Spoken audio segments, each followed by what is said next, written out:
За бүгдээрээ өмнөх хичээлүүдээрээ бидний даалт ухамсардах итгэл өмчлүүд ямар хүчтэй байдیں, итгэл өмчлүүд анх бидний оюун бодолд хэрхэн бий болж үүссэн юм бэ гэдгийг талаар ойлгож авлаа. Тэгэхээр энэ даалт ухамсардах итгэл өмчлөөс шалтгаалж байгаа эерэг болон сөрөг бодлууд маань бидний биеийн эрүүл мэндэд хэрхэн шууд нөлөөлж идэх юм бэ гэдэг талаар энэ хичээлээрээ үзэх болно. За ихэнх хүмүүс ингэж боддог шүү дээ. Бодол гэдэг бол зүгээр л юм хийсвэр зүйл. Би хэн нэгнийг үхээсээгээ бодонгууд тэр хүн шууд үхэхгүй эн чинь зүгээр л нэг бодол. Тэр шиг би дайн дусаасаа гэж залбирангууд дайн шууд зогсно гэж юм байхгүй. Энэ бол зүгээр хоосон бодол гэж боддог шүү дээ. Гэтэл бидний бодож байгаа бүхэн бидний шууд амьдралд ингээд шийдвэрт маань нөлөөлөөд шийдвэр маань бидний амьдралд нөлөөлж идэг гэдгийг өмнөх хичээлээр үтсэн. Харин эдгээр итгэл үнэмшлүүд маань бидний биеийн эрүүл мэндэд мөн шууд нөлөөлж идэм байна гэдгийг бас эрдэмтэд тогтоосон байх нэ. За энэ талаар бүгдээрээ энэ хичээл дээрээ үздэцгээе. Энийг үзхийн тулд гурван чухал зүйлийн талаар ярилцах хэрэгтэй болно. Нэг нь пласебо эффект, ноцебо эффект, мөн теломер гэдэг зүйл. Энэ гурван зүйлийг сонсож байгаагүй хүн бараг байхгүй байх гэж бодож байна. За хэрвээ огт сонсож байгаагүй хүн байх юм бол би товчхон тайлбарлаад өгье. Пласебо эффект гэдэг бол хүн өөрийн оюун санаагаар өөрийгөө өвчнөөс ангаах энэ чадварыг хилдэг юм аа. Хоёрдугаар дайны үед анх ингээд юу ажилласан бэлээ. Энийг анх олж мэдчихсэн. Дайнд шархсан цэргүүдэд ингээд морфин тариад өвчин намдаагаа тайвшруулдаг байсан бол тэр дайны хүнд хэцүүд морфин дуусаад тэгээд шархсан цэргүүдийн өвчин намдаад чадахгүй болж гисэн гэтэл нэг совилогч зүгээр натрийн хлорид ингээд цэргүүд бүр үнэхээр их нэхээд ингээд аргагүй зовж шаналаад ингээд орилж чарлаад байсан учраас арга ядахта натрийн хлоридыг энэ бол ингээд морфин би чам морфин тарьчлаа шүү гэд ингээд тарьсан чинь тэр цэргүүд ямар ч морфины найрлагагүй мөртлөө өөрийгөө бүр ингээд тариулсан гэж ихнээсээ итгээд тайвшраад өвчин намдаад ингээд унтаад байсан юм байна л та. Тэгээд сувлагч нь энэ явдлыг ингээ эмчтэй хэлээд тэгээд ийм пласебо эффект гэдэг зүйл байдгийн байна. Хүний бие өөрийгөө өвчнийг ангаах, өөрийгөө өвчнийг намдаах ийм чадвартай байдгийн байна гэдгийг олж мэдчихсэн байна. Үүнийг пласебо эффект гэдэг. Үүний эсрэг үзэгдлийг ноцебо эффект гэдэг. Тэр нь яадаг вэ гэхээр хүн өөрийгөө өвдчлөө гэж жинхнээсээ итгэх үед өвчний шинж тэмдэг илрээд бүр цаашлсаар өөхөх тийм боломжтой байдаг байх нэ. Энийг нөгөө монголчууд маань сэжгээр өвдөж сүжгээр идэгнэ гэж хэлдэг шүү дээ. Тэгээ энэ нь бол ингээ пласебо ба ноцебо гэдэг эффектээр ингээ шууд шинжлэх ухааны хувьд батлагдсан зүйл байдаг байх нэ. Тэгээд дээрэс нь зөвхөн өвчин дээр ч биш ингээд химийн эмчилгээний туршилтанд хүмүүсийг оруулахдаа за энэ бол ингээд тань руу ийм туяа ингээд цацруулж байгаа гэд нэм худлаагаасаа нэг юм төмөр хажуутан тавиад тэгээ эндээс бол ингээд таны ийм доторх ийм хорт хавдрыг устгах ийм нүдэнд үл үзэгдэх ийм туяа цацарч байгаа. Гэхдээ энийг энд ингээд энэний сөрөг нөлөө нөө эмийн гаж нөлөө гэж байдаг шүү дээ. Тэр шиг энэ эмчилгээний сөрөг нөлөө нь хүний дотор мухаарах, толгоо өвдөх ийм шинж тэмдэг илэрч болцсошгүй байдаг. Гэхдээ энэ бол бүх хүнд илэрхгүй гэд ингэж хэлээ. Тэгээ худлаагаасаа ямар ч юм асаагаагүй зүгээр юм төмөрний хажууд ингээд нэг 30 40 минут суулгаж байгаа. Тэгээ хүмүүсийг явуулсан чи хүмүүс ямар ч химийн эмчилгээ хийлгээгүй зүгээр ингээд нэг юм нөгөө нэг зүгээр юм төмөрний хажууд ингээд зүгээр сууж агаад гарсан мөртлөө миний ингээд толгоо өвдөө дотор мухаараад байна гэдэг ингээд ийм эмийн гаж нөлөөний ийм шинж тэмдгүүд илэрч эхэлж байсан байгаа байхгүй юу. Тэгээ энийг бол хүн өөрийгөө бодлороо илгээх чадвартай мөн өөрийгөө өвдгөх чадвартай юм байна гэдэг ийм пласебо, ноцебо эффект гэдэг зүйл байд юм байна гэдгийг эрдэмтэд тогтоосон ба. Тэгээ энэний ингээд цаад учир шалтгааны тий. За үнэхээр ийм чадвартай юм тэгвэл яагаад энэ биеийн дотор ямар ийм химийн процесс, ямар ийм физик процесс тэгээ эд эс нь яаж ингээд ажиллаад байгаа учраас хүн өөрийгөө эдгээгээд байна вэ гэдгийг ингээд цаашаа судлаад үзсэн чинь ингэсэн байна. Эдгэрнэ гэдэг бол өөрөө эерэг бодол юм байна л та. Тэгээд хүн зөвхөн эдгэрхээс гадна эерэг бодол бодно гэдэг нь өөрөө ингээд тархинаас нь цаанаасаа ийм нөгөө окситоцин, серотонин гэдэг ч юм уу ийм эерэг мэдрэмжийн даавруудыг ингээд ялгаруулад итгэл найдвар төрүүлж байгаа учраас тэдгээр даавруудын нөлөөгөөр хүн ингээд эдгэрч идэм байх, дархлаа эд эсэн сэрэгж идэм байх гэдгийг олж мэдсэн байгаа. Харин нөгөө талдаа өөрийгөө өвдчлөө гэдэгт ингээд жинхнээсээ итгэнгუთ хүн ингээд гашуудлын, гуниг харавсал, уур бухимдлын юм сөрөг дааврууд ялгараад эхлэнгууд тэдэр нь ингээд эд эсэндээ юм стресс өгөөд тэрнээсээ болоод хүн ингээд өвдчихдөг байх нь л дээ. Тэгээ энэ болвол ингээд зөвхөн идэгнэ гэж итгэхтэй биш, цаана нь ийм эерэг бодол байгаа учраас гэдэг ийм одоо тайлбарыг эрдэмтэд олсон юм байна. Тэгээд цаана нь бас юу болсон бэ гэхээр ийм Bruce Lipton гээд та нар YouTube дээр интернетээ сайхан болвол маш олон ийм номуудыг бичсэн ийм эс судлаач хүн байгаа. Тэр хүний Biology of Belief гээд ном байдаг, ийм итгэл үнэмшлийн одоо биологийн ийм хүч чадварын тухай. Тэнгуут тэр хүн ингээд эсийг бас яг тэр placebo effect, nocebo effect-ийг эсийн төвшөнд нь судлаад үзсэн чинь хүний эс гэдэг зүйлд хүний ингээд бодлыг хүлээн авдаг ийм антин шиг юм байдаг. Яг ингээд антин шиг тэг хүн юм бодонгууд тэр бодол нь ингээ эсийн төвшөндөө шууд ингээ очдог. Сөрөг юм бодонгууд тэр эсдэр ингээд сөрөг мэдээлэл очоод тэдгээр эсүүд цаашид нөхөн үржих те эсүүд чи ингээ хуваагдаж байдаг. Хуваагдах замаар бид нэр хурдан идгэрдэг. Эсүүд хуваагдаж байгаа учраас бидний хүүхдүүд ингээ өсөж томордог. Эсүүд хуваагдаж байгаа учраас бидний шарах андаг, идэгдэг тийм ээ.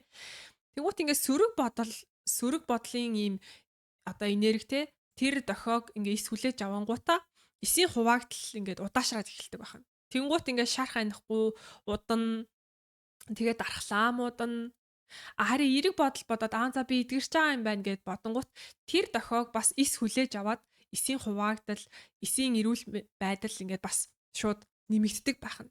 Тэгээд энийг бас цааш нь ингээд яаж бас судалсан бэ гэхээр stem cell буюу үүдэл эс гэд байдаг хүний бие дотор. Тэгээд хэрвээ хүний ясн хуурах юм бол тэр stem буюу үүдэл эс маань ясанд яг тэр хуурхаа ясан дээр очиод өөрөө ясны эс болж хувираад тэгээд тэр ясыг ингээд нөхөн төлжүүлж идэг. Тэр stem эсийг ингээд өөхний эсүүдтэй хамт хийчих юм бол тэр stem эс маань өөхний эс болж хувираад тэгээд өөхийг ингээд нөхөн төлжүүлээд өөрөө өөх болоод хувирчдаг. За тэр stem эрүүл эсийг өвчлсөн эсүүдийн дунд тавьчих юм бол тэр өвчлсөн эс болоод хувирчдаг. Тэр stem эсийг ингээд эрүүл тэр өвчтөе stem cell буюу үүдэл эсийг эрүүл эсүүдтэй хамт тавьчингууд тэр үүдэл эс маань өөрөө эрүүл эс болоод хувирчдаг. Тэгэхээр бидний бие дотор байгаа үүдэл эс маань яг тэр ямар орчинд байна, тухайн зүйлдээ ингэж хувирч байдгийм байна гэдгийг эрдэмтэд ингээд тогтоосон байгаа байхгүй юу? Бидний эсийн төвшин яг тэр шиг бидний эрүүл мэндийн байдал бидний орчин тойрноос шууд шалтгаалж идэг. Эрүүл бус хоол хүнс, эрүүл бус агаар, эрүүл бус ус хэрэглээд авах юм бол бидний биеийн эрүүл мэнд муудна гэдэг чи яг тодорхой зүйл шүү дээ. Яг тэр шиг бидний эсүүд бас ингээ орчноосоо шууд хамаарч идэм байна гэдгийг ингээ эрдэмтэд олж мэдсэн байгаа. Гэхдээ энэ маань теломертэй яаж холбогдох вэ гэхээр теломер гэдэг чинь өөрөө бидний эсийн доторх хромосомын үзүүрт байгаа зүйлийг хэлдэг байхгүй юу? Бидний эсийн дотор хромосом байдаг. Тэр хромосом гэдэг дотор юм генетикийн мэдээлэл байдаг. Тэр генетикийн мэдээллийг ингээд барьж тогтоож байдаг үзүүрийн хэсгийг нь хэрвээ тэр теломер байхгүй бол ингээд генетик маань тэр хромосом ингээд задраад тэгээд ингээд хромосом байхаа болчдөг юм байна л та. Тэгээд тэр хэс ингээд өгчдөг юм байна л та. Тэр хромосомын үзүүрт байгаа теломер гэдэг зүйл нь тодорхой хэмжээний урттай байдаг.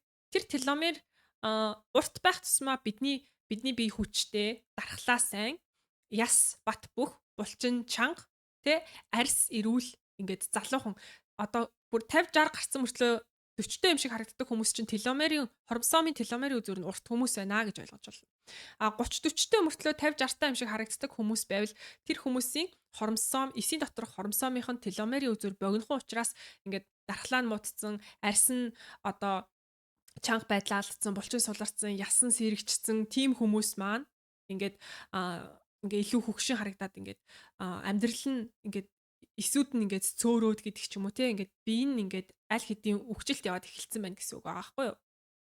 Тэгэхээр энэ теломер болон плацебо, носебо эффект ямар учиртай юм бэ гэхээр бид нар түрүүн хэллээ шүү дээ. Одоо эсийг ямар орчинд байлгаж байна? Яг тэр орчинтойгоо ингээд шууд хувирж идэг өвчтөе эсийн дунд нийлүүлчингууд өвчтөе болчдөг. Эрүүл эсийн дунд оруулангууд өвчтөе мөртлөө эрүүл болчдөг. Өөрөө эрүүл эс болоод хувирчдаг гэд. Тэгээ эрдэмтэд эндээс юуг олж мэдсэн бэ гэхээр бидний ингээд эргэн тойрон бидний эрүүл мэндэд шууд нөлөөлж идэм байх. Бидний амьдралын эргэн тойрон бидний юунд теломерийн урт хэр байхад шууд нөлөөлж идэм байна гэж тогтоосон байна. Гэхдээ бид нар өмнөх хичээлүүдээрээ бас юуг ойлгож авсан бэ гэхээр бидний орчин тойрон бидний эрүүл мэнд орчин тойроноос шалтгаалах юм байна. Бидний эргэн тойрон амьдралын чанараас шалтгаалах юм байна. Амьдралын чанар болон орчин тойрон тэгвэл юунаас шалтгаалах вэ? Бүгдээрээ өмнөх хичээлүүдээр үзсэн шүү дээ. Бидний итгэл үнэмшлээс шууд шалтгааллах болно.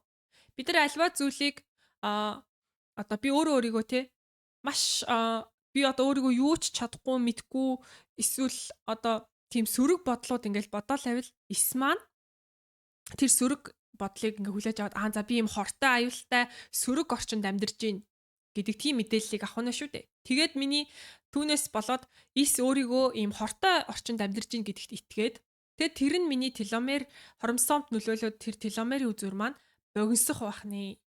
Харин би өөрийгөө би үнэхээр амьд байгаа да азтай аз жаргалтай энэ өнөөдөр би ингээ хүүхдэд тэрвэрэд ийм сайхан гэр орондоо элэг бүтэн амьдарч байгаа маань ямар их аз вэ гэд ингээд амьдралдаа талархдаг хүн байх юм бол тэр бодлын мэдээлэл нь эс дээр нь очоод тэр эс өөрөө өөрийгөө ийм эрүүл сайхан орчинд амьдарч гин гэдэг тийм мэдээллийг хүлээж авангууд тэр нь хоромсоомн доторх теломерийн үзүүртэй ингээд нөлөөлөө тэр теломерийн үзүүрт байгаа теломерес гэдэг зүйл нь ингээд ургаад уртсаад байдаг байна.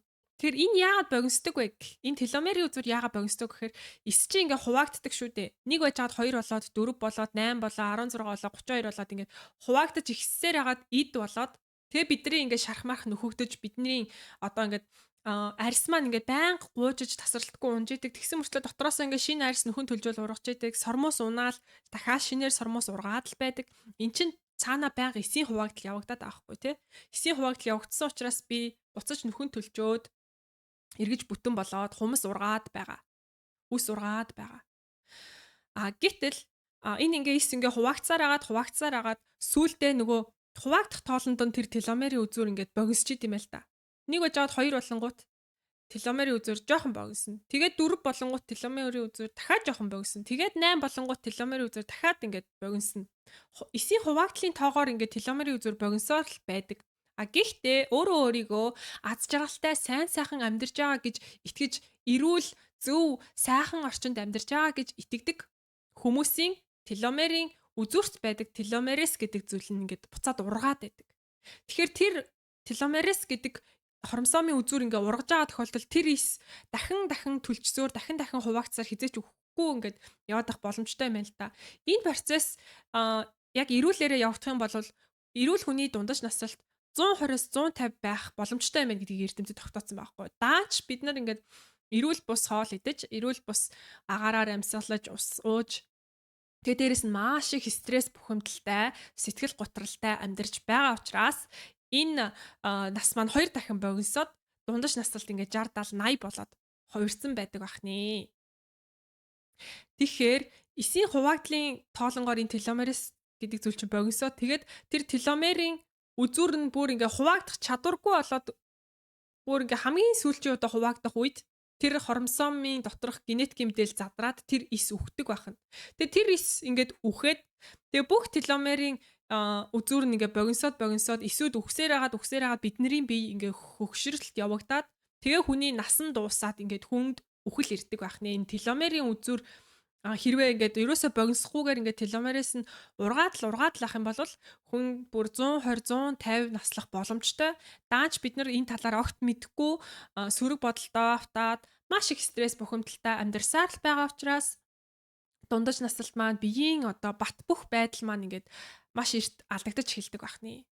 Тэгэхээр бидний сэтгэл зүйн байдал, бидний эерэг энэ бодол маань бидний насжилтанд амьнасанд маань ингээд бүр шууд нөлөөлдөг байна. Бид нар түрүүн ихтгэл үнэмшлийн хүчийн талаар үзсэн шүү дээ тий. Бидний биеийн эрүүл мэнд орчноос шууд шалтгааллах юм байна. Харин орчныг хэрхэн хүлээж авах вэ гэдэг маань бидний ихтгэл үнэмшил энэ бодол дотор ямар бодол эргэлдэж гин ямар эерэг ихтгэл үнэмшил суусан байна гэдгээс шууд шалтгаалдаг байх нэ. Тийм болохоор бүгдээрээ би та бүхнийг энэ жаргалтай ээж, жаргалтай хүүхэд сургалтыг сонгоод өөрийнхөө энэ сэтгэл зүй гэдэг маш чухал зүйлийнхаа эрүүл энхийн төлөө энэ сургалтыг суухаар сонгосонд чинь бүр туйлын их баяртай байна. Яагаад гэвэл бидний сэтгэлийн эрүүл мэнд бидний амь настай ингээд шууд физикэл холбоотой байдаг гэдгийг бүгдээрээ энэ плацебо эффект, носибо эффект, системис буюу үүдэлс тэгээд энэ теломер гэдэг зүйлтэй холбон ойлгож авлаа шүү дээ. Тэгээд хичээлээ энэ хүртэл үзсэнд баярлалаа. Дараагийн хичээлээр уулзтлаа. Баяртай.